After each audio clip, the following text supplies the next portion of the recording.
গতকাল ছিল রামনবমী পূজা। আর রামনবমী পূজা দেখতে গিয়ে জানতে পারলাম যে আমরা যে পূজাটা দেখতে এসেছি এটা মূলত আমাদেরই পূজা। যাই হোক, জানতাম না বিধায় এই ঘটনাটা। হ্যালো এভরিওয়ান, নমস্কার সবাইকে। কেমন আছেন সবাই? আমি তো অনেক অনেক বেশি ভালো আছি। আপনারা সবাই কেমন আছেন? কি অবস্থা সবার? এই তো একদম রেডি হয়ে নিয়েছি। রেডি হয়ে চলে যাচ্ছিলাম কাকাকে ডাকতে। আর দেখলাম কাকা গিয়েছে তেল আনতে, তো আমি এর জন্য একটু নেল পলিশ দিয়ে নিলাম, যেহেতু আমার হাতে নেল পলিশ দেওয়া ছিল না। আমাদের রেডি হওয়া দেখে বুনু তো এই যে এসে ঘোরাঘুরি করছিল, মানে তারও ইচ্ছা হচ্ছিল আজকেও সে পূজা দেখতে যাবে।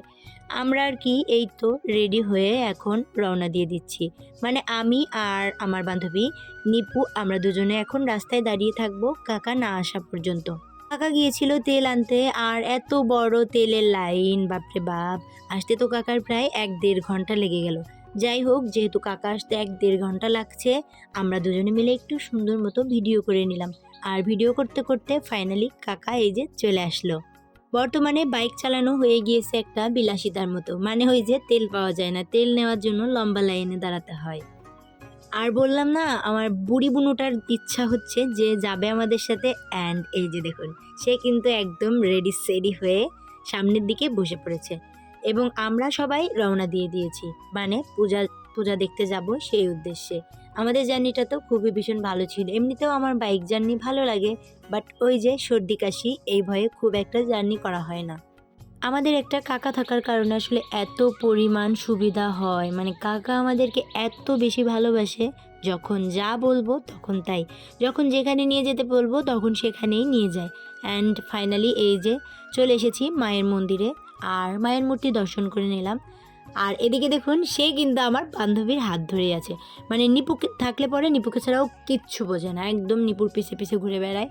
যাই হোক, আমার বোনও তো ওই জন্য ওকে এত ভালোবাসে। অ্যান্ড পূজার ওখানে পূজা দেখা শেষ করে সোজা চলে এসেছি প্রসাদের এইখানে। প্রসাদ তো আমার ভীষণ ভীষণ প্রিয়, মানে প্রসাদ যেখানে দেখবো আমি একটুখানি প্রসাদ না নিয়ে মানে যাই না, মানে এত ভালো লাগে। অ্যান্ড যে কথা সেই কাজ, এই যে বসে পড়েছি। আর এটা হচ্ছে আমাদের কাকা, মানে এই কাকাই আমাদের কাছকে প্রসাদ দেবে। মানে ওই যে আমাদের বললাম না, দাদুর ছেলে। অ্যান্ড এখানে এসে জানতে পারি যে এটা মূলত আমাদেরই পূজা, মানে আমাদের গোষ্ঠীরই জেঠা। সে হচ্ছে বলছিল যে বাবা, এটা কিন্তু তোমাদেরই পূজা, এখানে কোনো পর কেউ নেই, তোমরা নিজের মতো করে আনন্দ করো।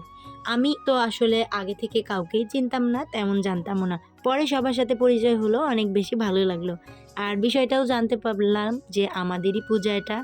আর আগে তো কখনো আসা হয়নি, এই প্রথমবার আমি আসলাম। কিন্তু ভীষণ ভালো লাগলো এসে। আমার তো অনেক অনেক ভালো লাগে ঈশ্বরের দর্শন করতে আর ঘোরাঘুরি করতে। এই যে সবাই ঠাকুর দেখছিল, আর আমরা দুজনে এই যে চেয়ারে বসে বসে দুষ্টুমি করছিলাম। অনেক মানুষ হয়েছিল এই দিন।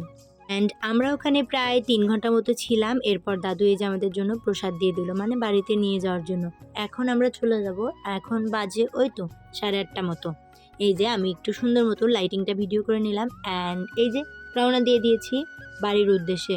মানে যেহেতু নিপাকে নিয়ে এসেছি, নিপার যেতে যদি অনেক দেরি হয় হয়তো বা টেনশন করবে কাকা কাকি, মানে মা বাবার মন তো একটু টেনশন করে। এজন্য আমরা রওনা দিয়ে দিলাম। আর আমাদের মাঝখান দিতে এসে এই যে স্পেশাল চাটা খাবো বোধহয় বসেছিলাম। আর বুনুকে বললাম 2টো লিচু নিয়ে আসো, অ্যান্ড সে তো খুলতেই পারলো না কৌটাটা। দেন ওই যে ওই কাকাটা খুলে দিল, আর আমরা এই যে লিচু খেয়ে নিলাম। এই লিচুটা কেন যেন আমার ভীষণ ভীষণ ভালো লাগে, বাচ্চাদের মতো এই আর কি। যাই হোক, ফাইনালি এই যে চাটা হাতে পেয়ে গেছি। অ্যান্ড চা খেয়ে আমরা কিন্তু একদম বাড়িতে চলে যাব, মানে অনেকটা দেরি হয়ে গেছে। চা খেয়ে যেতে যেতে প্রায় 9টার বেশি বেজে গিয়েছে, মানে 9:30 বেজে গিয়েছে। এই যে চা খাওয়া শেষ, অ্যান্ড রওনা দিয়ে দিয়েছি। কেমন লাগলো আমার ভিডিওটা অবশ্যই জানাবেন। এতক্ষণ ধরে ভিডিওটা দেখার জন্য অনেক অনেক ধন্যবাদ। টাটা।